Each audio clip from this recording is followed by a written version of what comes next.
6 teams are in. 10 more looking for playoff spots. We'll have the details. 1 club has clinched a division crown. We'll hear from team members. And, oh yeah, we've got some highlights too. Glad you're here. You're just in time for a new ECHL week.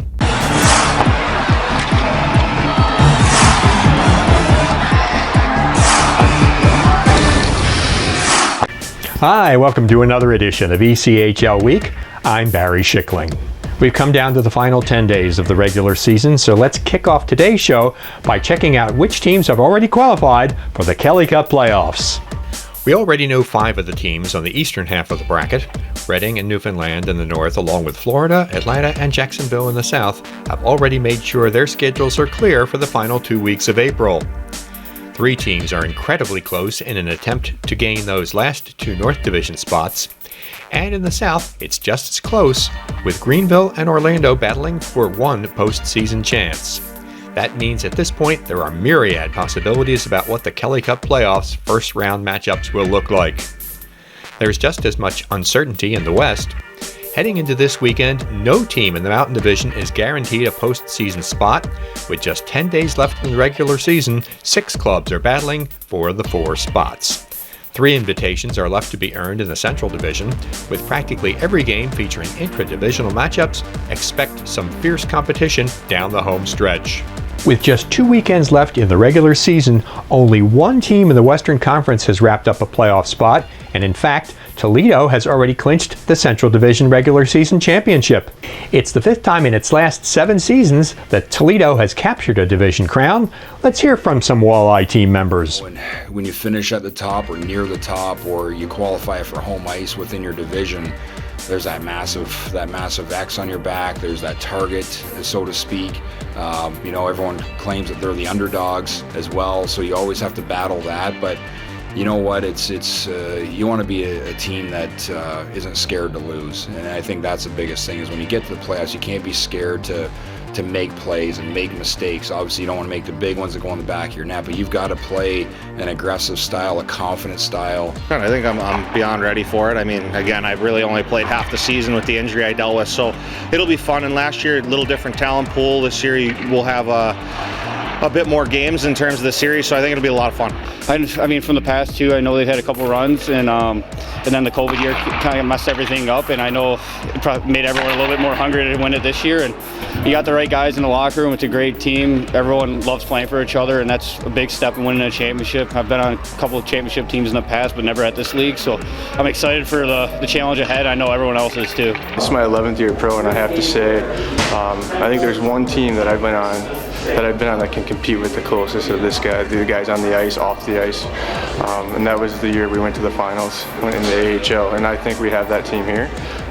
We just got to continue to do it on the ice, but I think off the ice is most important. I think we're just looking at right now and trying to dial in the details so that when we do go to playoffs, or when playoffs happen, that we're ready to do it. Some of our goals heading into the season is to become a team. And I've got to say this is probably one of the closest team, if not the closest team I've ever seen. The guys love each other. They play for each other. They enjoy coming to the arena together. This is probably the closest team, and that's what I'm proud of. I want to make sure that our culture is strong. I want to make sure that we have a great room, because you know what, guys love to go out and play. This should be a fun place to come to, whether it's practice, whether it's a workout, whether it's game. We want guys, when they walk into Huntington Center, that it doesn't feel like a job, but it feels like they're going to have fun with their buddies. You got to stay hot at the right times of the season. We've been hot pretty much all year long, which is good. But like I said, things happen throughout the year where you have to, battle through some adversity, battle through call-ups, injuries, all that stuff. And I think our team's done a great job of that. And the fact that we've gotten through those times, it gives us all the confidence in the world going into playoffs. And if we can continue this into the playoffs, I think that's where you can make a difference. We'll hear from one of the league's new coaches when ECHL Week continues.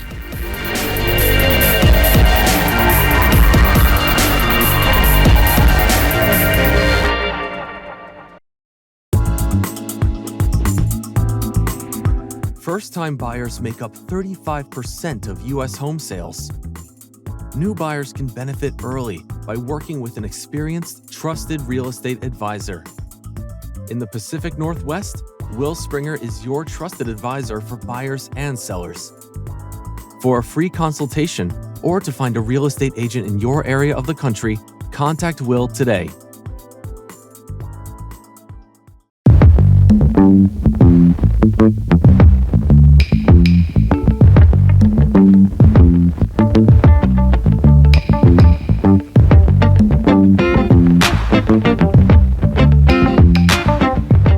The Idaho Steelheads are attempting to nail down their 17th playoff berth in 17 ECHL seasons.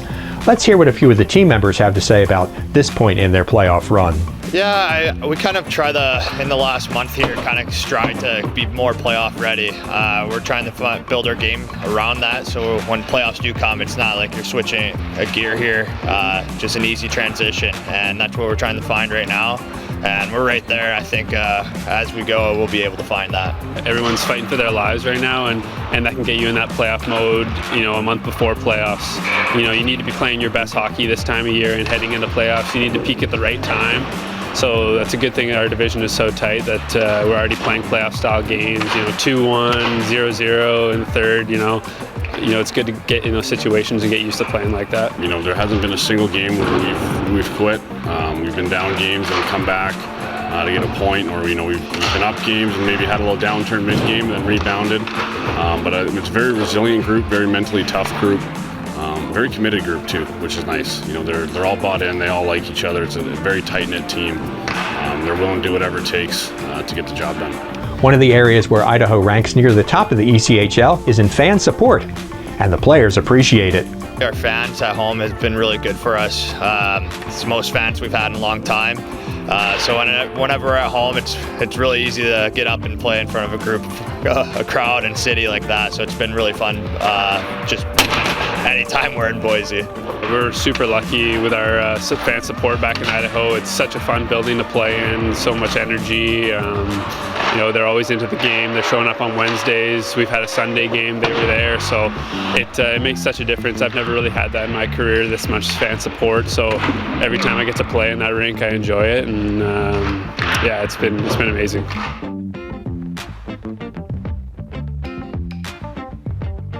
Let's continue our series of meeting head coaches new to the ECHL this season. Here's Eric Wellwood of the Newfoundland Growlers. After spending 8 seasons coaching major, junior, and college hockey, we asked Wellwood what made this the right time to head to the pros. I thought it was an opportunity that I couldn't pass up. I mean, this organization in Newfoundland is top notch. In Flint, when I was there prior to coming here, it was a very difficult job. We had to turn around the organization, and it wasn't just within on-ice play. It was all aspects of the organization.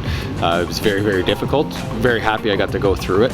But when you get an opportunity to be a part of one of the best organizations in any league, I think you want to jump on it. I was so fortunate enough in Flint to go through the adversity that I went through at a young age in my first go as a head coach, that I think it really taught me a lot. And when I was going through that at that time, you almost every day you wanted to quit because it was so difficult. And then now, but the good thing is that when I get put into the situation that we've been put into here in Newfoundland, I don't want to say it was easy. It's not easy. It's not easy at all. But you feel a bit more comfortable within the adversity. He's made the transition, and it seems to have worked well. The Growlers are headed to postseason play. I think what I really enjoy about dealing with the pros is that they're good hockey players, of course, number one. That's obviously fun to coach and teach, but they're such professionals. They know how to take care of themselves. They already know the game a lot. You're not over-coaching them. Wellwood doesn't have to think long about whether he made the right decision to coach in Newfoundland. My wife and I talk about that often. There's other job offers that we potentially could have taken. One of them being my hometown Windsor Spitfires in the OHL, who I played for. To give that up, I think that speaks volumes to taking this job. That's how bad, how happy we are to be here.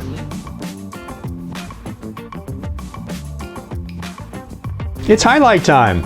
We hope you enjoy watching these clips as much as we enjoyed putting them together. We opened today's highlights with a good start. Here's Giovanni Vellotti getting the Kalamazoo Wings rolling by scoring less than a minute into a victory over Indy. And he's heading to the bench first with the score. K-Wings up early again. Walleye with his first goal since December the 17th. This is Hugo Waugh of Atlanta getting a takeaway, shielding the puck from a Greenville defender, and scoring on a breakaway. To top off the play, he even hits the water bottle. Waugh went flying down the runway, got airborne, and left a vapor trail behind him. Speed from Hugo Waugh. He poked it away from Rinaldi and blistered down the ice. If there's any question in your mind why Will Graber of Fort Wayne is the ECHL's leading scorer, check out this lightning-quick release, which got the Comets started in a win over Toledo.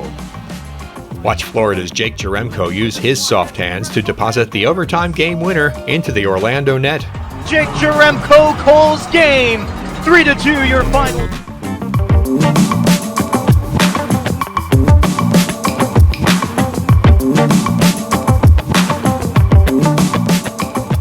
And the phrase puck on a string is a great description of the hands and control shown here by Newfoundland's Zach O'Brien in a recent victory over Worcester. And make it 2-0 Newfoundland.